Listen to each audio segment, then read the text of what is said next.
Essa prática, na verdade, é uma prática muito comum em todo o Brasil.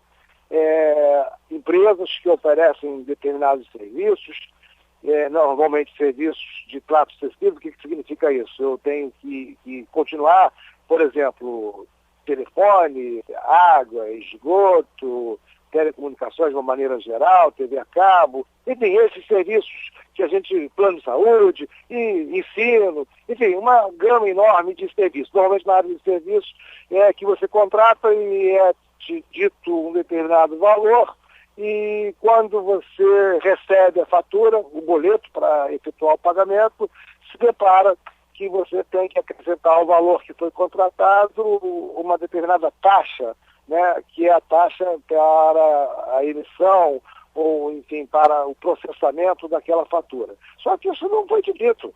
Você contratou que o valor do serviço fosse 100, imaginemos, né, e aí você recebe lá uma fatura que você tem que pagar 102. E aí, esses dois não foram negociados. Que Então, pode até parecer pouco, mas não estava no acordo, não é, doutor Jorge?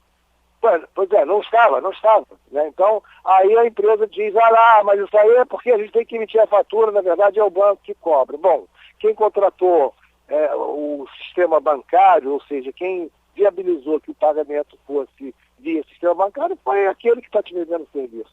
E, evidentemente, cada um deve assumir os ônus do negócio. Ou então, no mínimo, diga, olha, o serviço é R$102, porque tem que incluir aí a tarifa bancária. O problema é não dizer, né, e depois o consumidor é surpreendido com a fatura incluindo a taxa. Então, em razão disso, lá no Distrito Federal, saiu uma lei, né, distrital proibindo a cobrança de processamento e emissão de faturas, de boletos. Então, aqui no Rio de Janeiro, por exemplo, é uma prática, não só no Rio de Janeiro, em todo o Brasil, cobrança desses valores de forma inesperada, ou é uma surpresa para o consumidor. E essa prática, então, Denise, ela se configura numa prática comercial abusiva, que, evidentemente, deve ser reprimida. O fornecedor, na relação com o seu consumidor, e esse fornecedor deve tentar cativar esse consumidor para que ele se transforme em um cliente, né? O bom empresário, na verdade, não persegue consumidor, ele busca clientes. Evidentemente, me parece que essa prática acaba denegrindo a própria imagem da empresa, porque ela demonstra que não é ética, né, que não esclareceu direito. Lembrando, então, Denise, que no direito do consumidor os princípios são de ampla informação, de transparência, de ética e de respeito, evidentemente. Então, a empresa deve abandonar esta prática em respeito ao consumidor, mas principalmente para preservar a sua própria imagem. O nosso programa aqui não tem só o sentido de defender o consumidor. Nosso objetivo também é orientar o fornecedor para que melhore suas práticas, para que a empresa brasileira conquiste respeito, que tenha condições de concorrer nesse mercado globalizado. Então, é de fato uma prática comercial abusiva.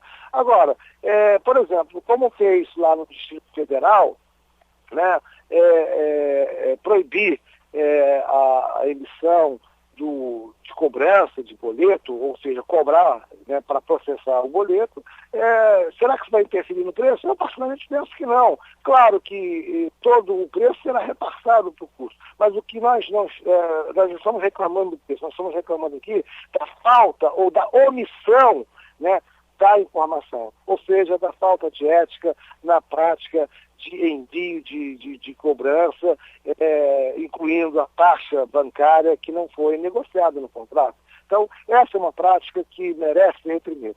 E eu trouxe esse tema, foi exatamente em razão de uma consulta que nos foi feita no sentido de que se o consumidor poderia pedir aquela importância de volta. Eu disse para esse consumidor, que foi uma consulta por telefone, que de fato ele tinha direito de pedir de volta aquela taxa que foi cobrada e não foi esclarecida. Porque se ela, no momento que você firmou o contrato, não apareceu, não foi contratada, e quer dizer, a empresa está cobrando agora na fatura aquela taxa, essa cobrança é indevida. Evidentemente, o consumidor tem a seu favor o Código de Defesa do Consumidor, que assegura a esse consumidor o direito de pedir em dobro aquilo que foi cobrado indevidamente, o que nós chamamos de repetição do indébito. Pois é, e se essa taxa está ela é explicitada no ato da contratação do serviço, o consumidor pode decidir por contratar ou não contratar, né? Quer dizer, a omissão dessa informação...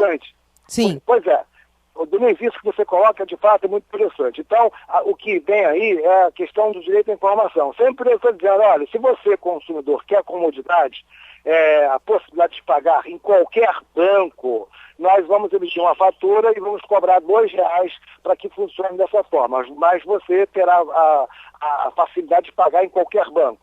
Agora, se você não quer, você tem que vir aqui no guichê, na tesouraria, efetuar o pagamento, ou pagar na internet.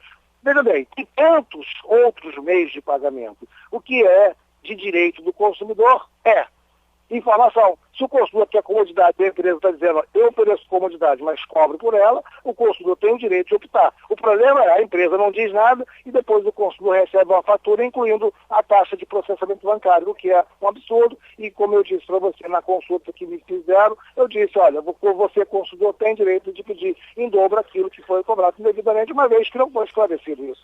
Pois é, e essa situação pode até provocar uma bola de neve, porque, por exemplo, em tempos de crise, o orçamento apertadinho, as contas feitas ali no limite, quando aparece uma taxa extra que não está prevista, você entra no negativo, paga juros em cima desse negativo, e aí vai virando uma bola de neve, né?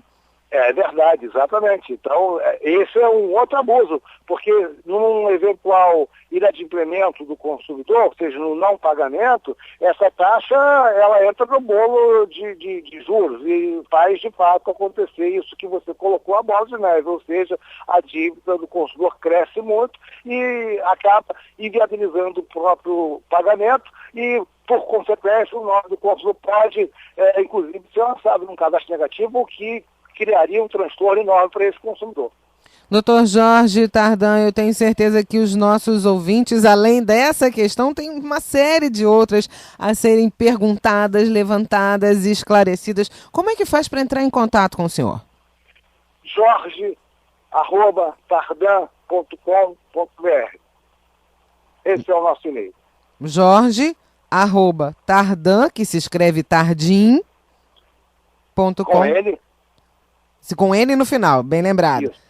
Com N no final.com.br. E aí você que está nos ouvindo aqui no Rádio Sociedade, pela sua Rádio MEC, também pode levar a sua dúvida ao consultor do PROCON e professor da Universidade Cândido Mendes. Dr. Jorge Tardan, muitíssimo obrigada. Um bom dia. Denise, até terça-feira e bom final de semana para todos. Obrigada, até lá.